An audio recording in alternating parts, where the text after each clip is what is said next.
Myself, Dr. Mukesh Sharma, Associate Professor,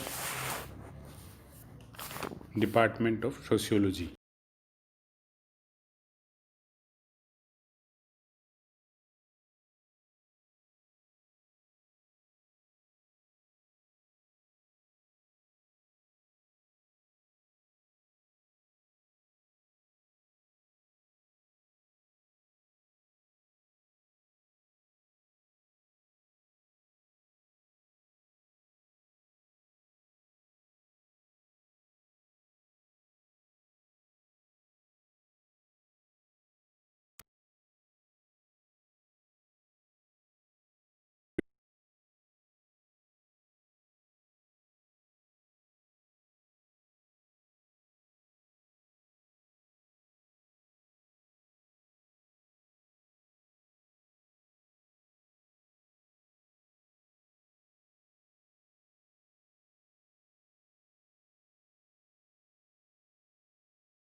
को महत्व दिया जाता है। वहाँ व्यक्तिगत सुख को लेकर अनेक प्राकल्पनाएं बनाई जाती है। भौतिकवाद, वहाँ के लोग भौतिकवादी होते हैं, जैसे कर्म ही पूजा है। सामान्य संस्कृति के अंतर्गत दूसरा महत्वपूर्ण बिंदु है लोक विश्वास अर्थात फोक बिलीफ्स। प्रत्येक संस्कृति में कुछ ऐसी सामान्य मान्यताएं एवं विश्वास पाए जाते हैं जिनकी अभिव्यक्ति कहावतें, मुहावरे, दोहे, तुकबंदियाँ, सुक्तियाँ आदि के द्वारा होती है। चूँकि इनका प्रचलन समाज में एक लंबे समय से होता है, अतः कई लोग इन्हें सहज रूप में स्वीकार कर लेते हैं, किंतु ये कहावतें और विश्वास वास्तव में कहाँ तक सत्य है, ये जानने के लिए एक अनुसंधानकर्ता या रिसर्चर इनमें से किसी भी प्राकल्पना को मानकर अध्ययन कर सकता है। तीसरा महत्वपूर्ण बिंदु है सामाजिक परिवर्तन, सोशल चेंज। सामाजिक परिवर्तन नई नई प्राकल्पनाएं को जन्म देता है। एक्चुअली समाज गतिशील है, डायनेमिक है। Society is a dynamic institution. समाज में परिवर्तन होता रहता है। सामाजिक परिवर्तन के कारण अलग अलग प्रकार की प्राकल्पनाओं का निर्माण होता है। जैसे उदाहरण के तौर पे हम कह सकते हैं, भारत में ज्यों-ज्यों औद्योगिकरण, इंडस्ट्रियलाइजेशन और अर्बनाइजेशन, नगरीकरण बढ़ता जाएगा, संयुक्त परिवार, ज्वाइंट फैमिली टूटेंगे तथा जाति प्रथा का विघटन होगा। और उदाहरण हो सकता है शिक्षा के प्रसार के साथ साथ भारतीय समाज में महिलाओं की परिस्थिति, स्टेटस उच्च होता है। अर्थात शिक्षा के कारण महिलाओं का जो स्टेटस है वो समाज में उच्च हो रहा है। तीसरा उदाहरण हम ले सकते हैं लोकतांत्रिक मूल्य, डेमोक्रेटिक वैल्यूज के प्रसार के साथ साथ समानता की भावना, इक्वलिटी की भावना, फीलिंग ऑफ इक्वलिटी में वृद्धि होगी। ये परिवर्तन समाज में होने वाले परिवर्तन, चाहे वो औद्योगिकरण के कारण हो, नगरीकरण के कारण हो, यातायात के कारण हो, शिक्षा के कारण हो, उनके कारण इस प्रकार की प्राकल्पनाओं का जन्म होता है। अब हम प्राकल्पना के स्रोत के रूप में दूसरा महत्वपूर्ण पॉइंट साइंटिफिक थ्योरी, वैज्ञानिक सिद्धांत है। कई प्राकल्पनाओं का आधार समाज में पूर्व प्रचलित वैज्ञानिक सिद्धांत होते हैं। अनुसंधानकर्ता इन सिद्धांतों पर ही कई अन्य सामान्यीकरण करते हैं और ये सामान्यीकरण, जनरलाइजेशन ही प्राकल्पनाओं के रूप में ग्रहण कर लिए जाते हैं। मार्क्स के वर्ग संघर्ष के सिद्धांत पर क्लास कन्फ्लिक्ट के थ्योरी ऑफ क्लास कन्फ्लिक्ट के आधार पर ही समाज वैज्ञानिकों ने वर्ग से संबंधित अनेक प्राकल्पनाओं और सिद्धांतों का निर्माण किया है। सादृश्यता ये एक महत्वपूर्ण बिंदु है जिसमें कई बार समस्याएं भी प्राकल्पनाओं को जन्म देती है। हर्बर्ट स्पेंसर ने सामाजिक सवयव, सोशल ऑर्गेनिज्म कल्पना जीवों की शरीर रचना से ग्रहण की है। वे समाज को भी एक शरीर की भांति मानते हैं। जूलियन हक्सले का विचार है कि किसी विज्ञान की प्रकृति के संबंध में दिए गए अवलोकन प्राकल्पनाओं के आधार हो सकते हैं। अर्थात अवलोकन के आधार पर भी प्राकल्पनाओं का हम निर्माण कर सकते हैं।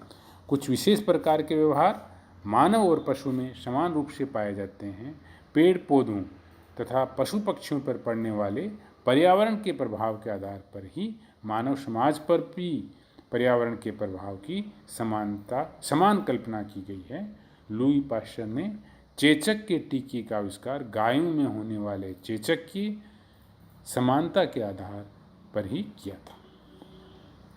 एक और महत्वपूर्ण बिंदु व्यक्तिगत अनुभव, पर्सनल एक्सपीरियंस के आधार पर भी प्राकल्पनाओं का प्रतिपादन या प्राकल्पनाओं का हाइपोथेसिस का निर्माण किया जाता है।